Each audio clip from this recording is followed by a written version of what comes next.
आज का हमारा टॉपिक है सभ्यता एवं संस्कृति। इसमें हम देखेंगे कि संस्कृति हम किसको कहेंगे और सभ्यता किसको कहा जाता है। संस्कृत भाषा में सम उपसर्ग पूर्वक क्री धातु में 3 प्रत्यय के योग से संस्कृति शब्द निष्पन्न होता है। व्युत्पत्ति की दृष्टि से यह संस्कृति शब्द परिष्कृत कार्य अथवा उत्तम स्थिति का बोध कराता है, किंतु इस शब्द का भावार्थ अथवा तात्पर्यार्थ अत्यंत व्यापक है। वस्तुतः यह शब्द मनुष्य की सहज प्रवृत्तियों, नैसर्गिक शक्तियों और उनके परिष्कार का द्योतक है। संस्कृति शब्द से किसी भी विशिष्ट भूखंड की मानसिक क्षमता एवं प्रगति का एक दीर्घकालीन इतिहास प्रकट होता है।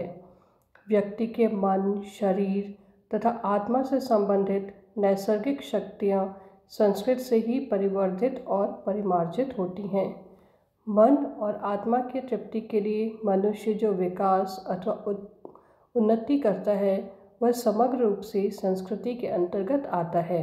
अतः यह स्पष्ट है कि मानसिक क्षेत्र में मानव की प्रत्येक सम्यक कृति संस्कृति की अंगभूत हो जाती है। इनमें मुख्यतः सभी कलाओं, ज्ञान विज्ञानों, धर्म, दर्शन तथा विभिन्न सामाजिक प्रथाओं का ग्रहण किया जा सकता है।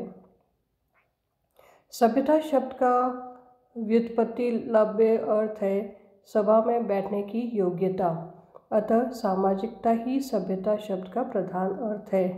सभ्यता सामाजिक प्रतिबंधों तथा कर्तव्यों पर बल देती है।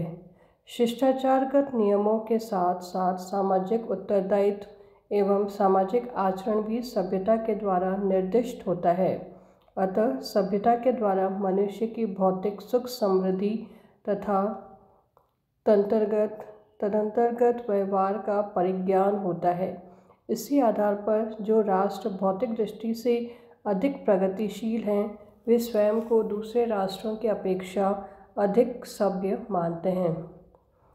स्पष्ट है कि संस्कृति एवं सभ्यता ये दो शब्द व्युत्पत्ति एवं भाव दोनों ही दृष्टियों से नितांत भिन्न हैं। भारत के प्राचीन साहित्य में भारतीय मनीषियों ने संस्कृति शब्द के लिए धर्म शब्द का प्रयोग किया था और सभ्यता शब्द का अंतर्भाव अर्थ शब्द में ही हो जाता था, किंतु समय की गति में धर्म एवं अर्थ शब्दों का अभिप्राय अत्यंत संकुचित होता गया। अतः आज के युग में अभिप्राय स्पष्ट करने के लिए संस्कृति एवं सभ्यता शब्दों का प्रयोग ही समीचीन है, किंतु ये दोनों शब्द परस्पर भिन्न होते हुए भी एक दूसरे से बहुत अधिक संयुक्त भी हैं। सभ्यता से यदि व्यक्ति के शारीरिक एवं भौतिक विकास की सूचना मिलती है तो संस्कृति शब्द बौद्धिक एवं मानसिक विकास को परिलक्षित करता है। सांस्कृतिक विचारधारा का बाह्य क्रियात्मक रूप ही सभ्यता बन जाता है, किंतु संस्कृति सभ्यता के अपेक्षा के अधिक व्यापक है। संस्कृति मानव को मानव बना देने वाले कतिपय विशिष्ट तत्वों में अन्यतम है। वे सारी अभिव्यक्तियाँ ही संस्कृति हैं जो मनुष्य की मानसिक, आत्मिक एवं बौद्धिक विशिष्टता प्रदान करती है, किंतु यह संस्कृति किसी एक व्यक्ति के कुछ समय के अथवा संपूर्ण जीवन के कार्यों से निर्मित नहीं होती। यह संस्कृति किसी भी देश के ज्ञात अथवा अज्ञात असंख्य व्यक्तियों के दीर्घकालीन एवं कष्ट साध्य प्रयत्नों के परिणाम से पल्लवित पुष्पित होती है। देश की परंपरागत संपूर्ण मानसिक निधि ही संस्कृति शब्द में समाहित हो जाती है। समय की निर्बाध गति में सभी अपनी अपनी सामर्थ्य और योग्यता के अनुसार अपने देश के संस्कृति निर्माण में योगदान देते जाते हैं। श्री हरिदत्त वेदालंकर ने संस्कृति निर्माण की इस प्रक्रिया के लिए अत्यंत सुंदर उपमान प्रस्तुत किया है। संस्कृति की तुलना ऑस्ट्रेलिया के निकट समुद्र में पाई जाने वाली मूंगे की भीमकाय चट्टानों से की जा सकती है।